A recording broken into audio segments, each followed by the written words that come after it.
Greetings, beautiful people. My name is Simon Javan Okelo.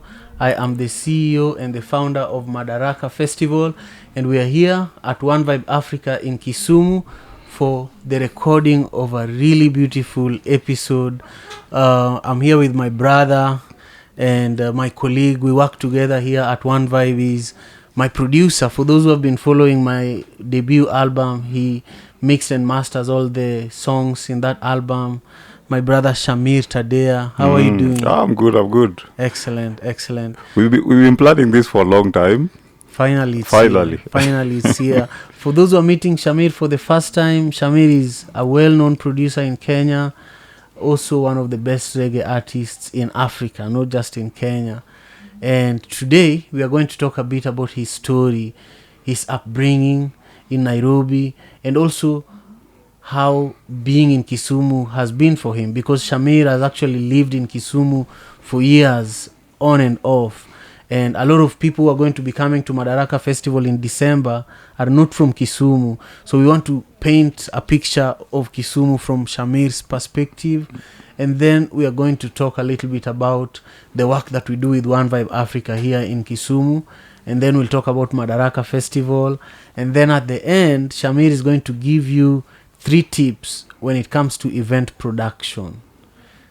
Sasa, ni nini sijasema kwa hiyo introduction? I think umesema kila kitu. Okay. I said everything. Umesema kila kitu. Sawa. Yeah, it's okay. So, just share with our viewers, a little bit about your background growing up in Nairobi, but also your transition to Kisumu. Why did you end up in Kisumu? And how is it going?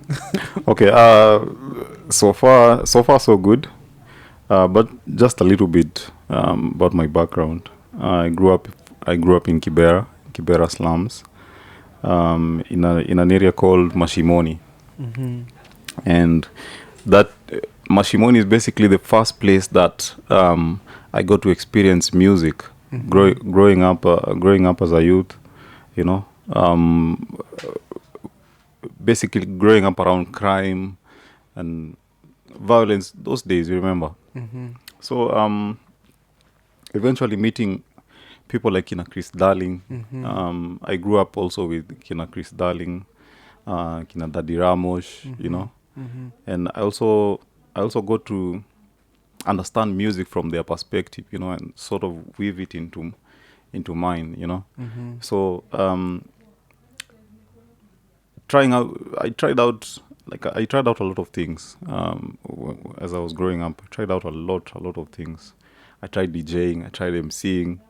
MCing, I used to be mentored by MC Full Stop. He mentored me for a bit, and then Simple Simon tried to get me to become a full-time MC with Supremacy Sounds, but it wasn't my thing. So eventually decided to settle on music. And not being able to find producers who understood my sound as an artist prompted me to learn how to become a music producer. And that's how I met Crucial now. Crucial we also grew up from the same area. But them, they lived in Ayani. Yeah, they lived in Ayani on the cooler side of Kibera. So Crucial introduced me to music production, and I ended up taking classes from different teachers from different schools. There's a uni called Lean Shopping, and one of the people who one of the sort of lecturers from that university is an old friend of ours. He's called Pio. Pio opened started a lot of programs in Kibera that supported youths in nurturing and developing their talents, and me and Crucial were part of that program. But Crucial had come in earlier than me, and he was quite ahead on a lot of things, and that's how I got to learn a lot of things from him. So that's how I became a music producer, learning through Crucial, learning through this school, and also just mixing that experience with other producers that I met along the way. and that's how I became a full-time music producer. So I focused on that, creating my own music and also creating music for other artists. And somewhere along the way is how I met you. And I remember meeting you. We met through Badman College. Exactly. Yeah, Badman College. Exactly. I came there to pirate music. Yeah, that's how we met. I remember. Yeah. Okay. So it was an interesting experience. So all these situations weaving themselves is how brought me to Kisumu and eventually working with One Vibe Africa. Yeah. Yes. When we first met and you came to Kisumu, you were still in high school. Yes, I was still in high school. I was still in Form 3. Yeah. I was just getting into Form 3 now. Yeah. Yeah. And that was the first time I organized like a real concert. Yes. Yeah. That was that was at Aga Khan Hall. Yeah. Long time ago. Yeah, I remember I missed class for like a week. Yeah. Yeah. That was a really fun event. Sana. Yeah. And there are a lot of things that I go through as an event producer that I only talk about in the bathroom when I'm by myself. Anyway, so talk to us about Kisumu, like how, because lately I'm seeing a lot of people from Nairobi and other places and even abroad moving back to Kisumu. Recently I saw a former Kenya volleyball national team player who was based in South Africa. She's now in Kisumu. Of course, there's me, and I've seen a bunch of other people. Just talk to us about how the transition has been for you and how it is like. How are Kisumu people, Well, it's been pretty easy, partly thanks to you and thanks to the late Made. Your mom. Your mom actually played a very, very big role in me settling in Kisumu. Because she would always call me in for a meeting, and would say, "Hey, Samir, how are you? How are you doing? Are you okay? Are you having fun? Are you connecting with people? So basically, having a very, very strong, group of people around me, sort of made it easy for me to transition, moving from the city to Kisumu. But back then, Kisumu wasn't as developed as it is right now. Kisumu is growing really, really fast, and it's impressive. It's impressive to see, and also it's interesting to even imagine what Kisumu could be in a few years. Yeah. So the transition wasn't really difficult for me, because in so many ways Kisumu helped me to evolve. I evolved as an artist. Like before I came to Kisumu, I never used to write a lot of Swahili songs, And when I interacted with artists here, I interacted with different event organizers, and some of the events that we used to do here at our center, it sort of opened my eyes to like a new way of thinking, because I saw how simple it is, like how simple it is. Artists, compose music. They try and make it in a language that can reach everyone. Those are some of the things that I was a bit close-minded to, but when I came to Kisumu, I became open to it. So that's one of the biggest advantages of me moving to Kisumu. And also my sound evolved as a producer as well, my sound evolved a lot as a producer. Basically understanding different sounds, different tastes, different vocal styles, different songwriting ideas, So I've learned a lot, and I'm still continuing with that process, and experiencing Kisumu and enjoying Kisumu at the same time, Yeah. I love it. I love it. So, there is a lot that you've accomplished as an artist, yes, and also as a producer. There are big artists in Kenya that you've written songs for. Talk about some of the artists that you've written songs for or that you've produced. Okay. I've first off, I've worked with Nazizi. I've worked with Wyre. I've worked with Amani. I've worked with Jabidi. I've worked with what's her name? I've worked with Talia. I've worked with Wahoo. It's a long list of Kapi Matete. I've worked with you yourself. You know, so it's been an amazing experience. You know, collaborating. How about internationally? Internationally, I've worked with Etana. I've worked with Sanchez. Who else? I've worked with Promo. He's one of the biggest artists from Sweden. Who else? Wow. How about production? Like some of your rhythms, some of the artists. Production. I've worked with Chronixx. He worked in. He voiced in one of my early rhythms. Before he became big. Yes. Before he became big. He did work in a rhythm that I collaborated and produced for ZJ Heno. And Chronixx was one of the artists in that rhythm. Also, there's an artist called Tamika. Tamika was also voiced in that rhythm, so it was a nice experience, you know. And I'm still getting to do more work. I recently I've done a project for Turbulence, and hopefully it's gonna be through One Vibe Studio in Kisumu. So we're looking to sort of have an inlet and outlet for some of those artists that we collaborate with to work through our studio, and also get to collaborate with some of the artists that we produce in our studio. So it's an experience I'm looking forward to. I love that. For those who are joining us for this episode of Madaraka Festival podcast, my name is Simon Javan Okelo. I am your host, and my guest is Shamir Tadeiya, a multi-talented artist, producer, who is also our producer here at One Vibe Africa, where I am.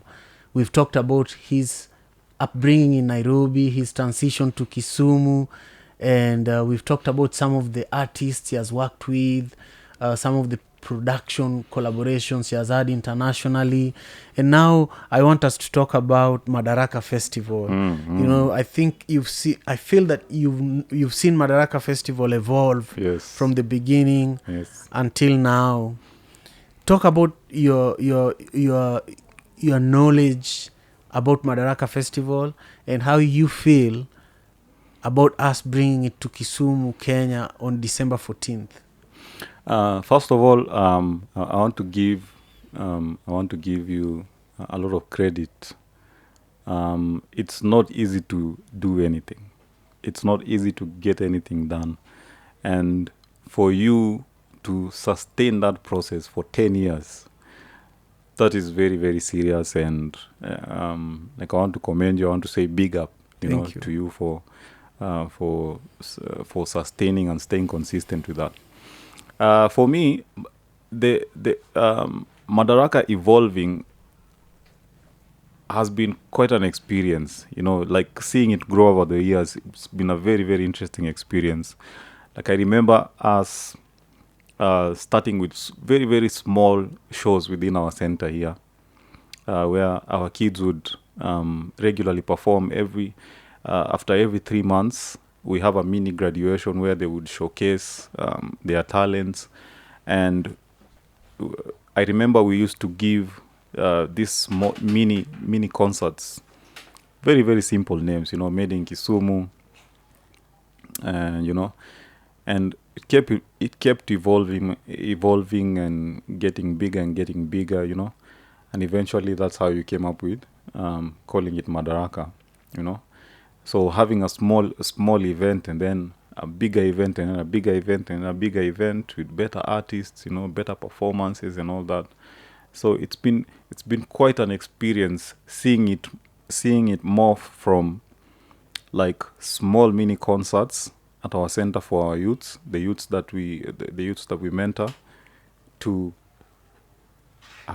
a very, very big stage where you have international artists also playing along, performing beside some of the artists that grew up from our program, And it's very, very interesting, like seeing like a Pacey performing in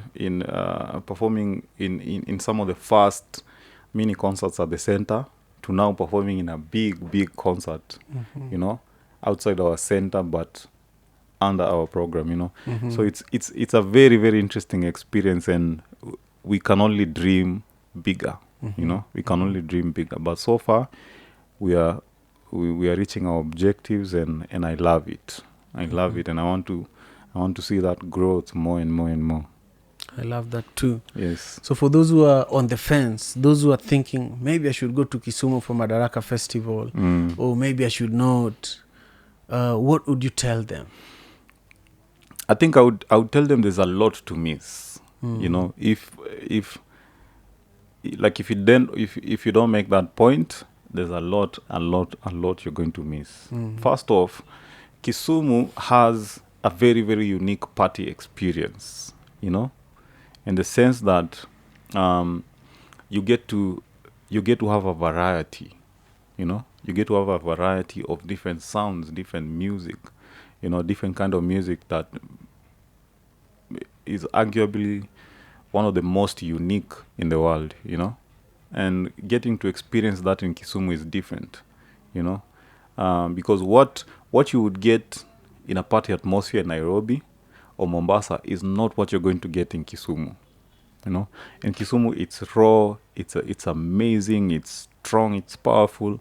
So that is one. Two, Kisumu has a very Kisumu has a receptive, like it's almost communal, you know. It's almost communal. Like, you know, you go to an event and you'll meet 100 people who know you. You know, you'll meet 1,000 people who want to hang out with you. You know, it's very it's so communal in a way that like sort of people guarantee the safety of everyone around them. You know, for me, that's one of the things that I noticed and I loved about Kisumu, because it's very easy for me to go out in Kisumu and I'll have a nice time, and my safety is well taken care of, because I know like 100 people I'm going to meet in that club, and they're all going to, you know, sort of, they know you're not from here. They know you're not from here, but they'll make sure that you get to experience, you know, that feel of being home, you know. And that's what I came to fall in love with Kisumu. Yes. I love that. Thirdly, the last thing, the food. Oh, yeah. My God. Oh, my God. Omena. Omena. Yeah, so if you are still on the fence, you've had it from the horse's mouth. So, for those who are interested in staying connected with you, yes, can you please look at that camera and share your social media handles? Well, my social media handles are very simple. It's Shamir Tadeiya. Shamir Tadeiya. Tadeiya. Tadeiya. Everywhere on my YouTube, on Instagram, on Twitter, that's X right now, on Facebook, basically everywhere. It's Shamir Tadeiya. Yeah, you just follow, subscribe on my YouTube, you know, check out my music everywhere on Spotify. It's the same name everywhere. And yeah, let's connect. If anything, if you want to reach out also as an artist, you can also reach out from the same pages. Just inbox me anywhere and I'm going to get back to you. Bless. Fantastic. Mm-hmm. And also remember to subscribe to the Madaraka YouTube channel. This is the channel where this conversation is being published. And follow me at Okelo Javan across all social media platforms, as well as at Madaraka Festival, for you to stay informed about what's coming up with Madaraka Festival on December 14th in Kisumu, Kenya. Shamir, also, you look at the camera and tell the guys who are watching to subscribe to our channel.